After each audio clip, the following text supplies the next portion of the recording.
बिल्ली के दो बच्चे थे, एक पूरा सफेद और दूसरा पूरा ही काला।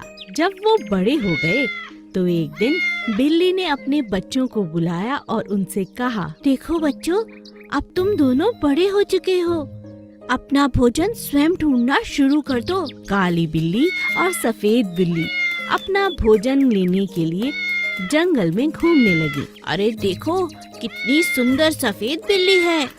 हाँ हाँ, क्यों ना इसे खाना दिया जाए। अरे पीछे हटो, काली बिल्ली। मुझे तो इसे देखकर डर लगता है, इसे पहले जाने दो। काली बिल्ली यह सब देख बहुत उदास हो गई, क्योंकि सफेद बिल्ली बहुत सुंदर थी। सभी उसे प्यार करते और भोजन देते, लेकिन काली बिल्ली को कोई पसंद नहीं करता था। इसी बात का सफेद बिल्ली को बहुत घमंड हो गया। हमें कभी रंग में भेदभाव नहीं करना चाहिए।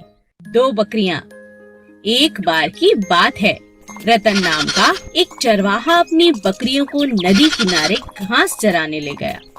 रतन नदी किनारे पेड़ की छांव में सुस्ताने लगा और दोनों बकरियां घास चरने लगी। अचानक पहली बकरी को नदी की दूसरी तरफ हरी हरी घास दिखाई दी। अरे वाह, उस पार तो इतनी सुंदर घास, ये तो बहुत स्वादिष्ट होगी। मैं उस पार जाकर इसे खा लेती हूँ। मैं पर कैसे? तभी बकरी की नजर एक पेड़ पर गई जो बहुत लंबा था और किसी कारण से गिर गया था और नदी के उस पार तक जुड़ गया था, जैसे कोई पुल हो। बकरी बहुत खुश हो गई और सोचने लगी कि मैं इस पेड़ के सहारे उस किनारे तक पहुंच सकती हूँ। बकरी पुल पर चढ़ने लगी। तभी उसकी नजर एक और बकरी पर पड़ी जो उसी पेड़ के सहारे उस पार आना चाहती थी। पीछे हट जाओ, पीछे हट जाओ, मुझे नदी पार करनी है। मैं तुम पीछे हटो, तुम पीछे हटो। दूसरी बकरी ने कहा, पहले तो मैं इस पर आई हूँ, पहले मैं पार करूँगी। मैं दोनों बकरियां आपस में झगड़ने लगी। पहली बकरी समझदार थी, उसने कहा, मैं पीछे नहीं हटूंगी, मगर नीचे बैठ जाती हूँ।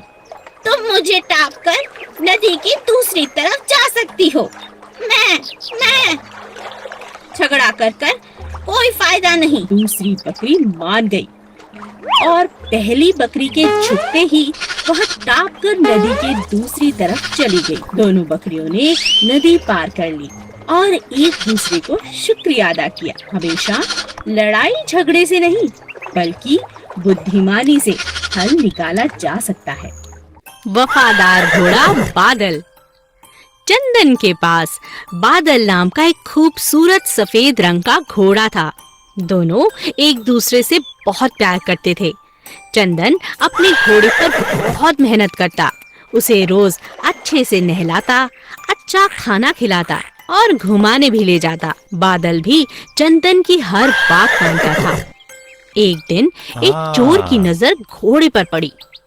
अरे, इतना सुंदर और शांत घोड़ा, इतना आज्ञाकारी है, क्यों ना इस पर साफ किया जाए अपना हाथ, क्यों ना इस बार इसे ही चुरा लिया जाए। अगले ही दिन चोर मौका पाकर घोड़े को भगा ले गया। इस घोड़े को ज्यादा दिन अपने पास रखना खतरे से खाली नहीं है, इससे जल्दी ही बेच देता हूँ, कहीं पकड़ा ना जाऊं, इसका रंग ही बदल देता हूँ।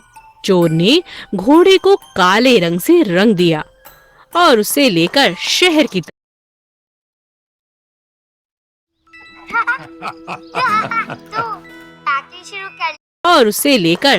की तरफ जाने लगा। बादल चंदन को याद कर कर रोता रहता। हे भगवान, मेरी मदद करो, यह चोर तो बहुत चालाक है, मुझे चंदन से दूर कर दिया, मैं उनके बिना नहीं रह सकता।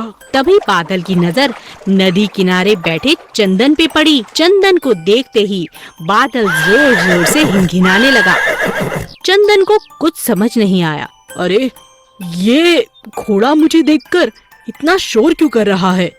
शायद ये मुझे कुछ कहना चाहता है। तभी अचानक बादल चोर को जोर से धक्का देकर नदी में कूद पड़ता है। अरे अरे ये घोड़ा, अरे इसे बचाना होगा। चंदन घोड़े को बचाकर बाहर ले आता है, मगर यह क्या? अरे इस घोड़े का तो रंग निकल रहा है। अरे भागो, कहीं पकड़ा न जाऊं। यह सब देख चोर दुम दबाकर भाग गया। चंदन अपने घोड़े को पहचान जाता है और बादल अपनी समझदारी से अपने मालिक के पास वापस पहुंच जाता है। उदास राजा शेर। एक दिन राजा शेर का मंत्री भालू जंगल में घोषणा करता है, सुनो सुनो सुनो, राजा शेर बहुत दिनों से उदास हैं। जो कोई भी राजा जी को हंसाएगा उसे बड़ा इनाम दिया जाएगा। आप सभी का स्वागत है, आइए और हमारे राजा को हंसाइए। ये बात जंगल में आग की तरह फैल गई। जंगल के सभी जानवर राजा को खुश करने के प्रयास करने लगे। सबसे पहले एक हाथी उन्हें खुश करने की कोशिश करता है।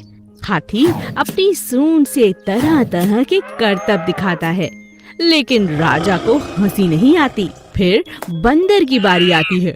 मैं आपको हंसाने की कोशिश करता हूँ राजा जी। बंदर अपने बहुत अच्छे अच्छे करतब दिखाता है, मगर वह भी हंसाने में नाकामयाब होता है। इसी तरह सभी जानवर कोशिश करते हैं, लेकिन किसी को भी कामयाबी नहीं मिलती। अंत में नन्ही चींटी की बारी आती है।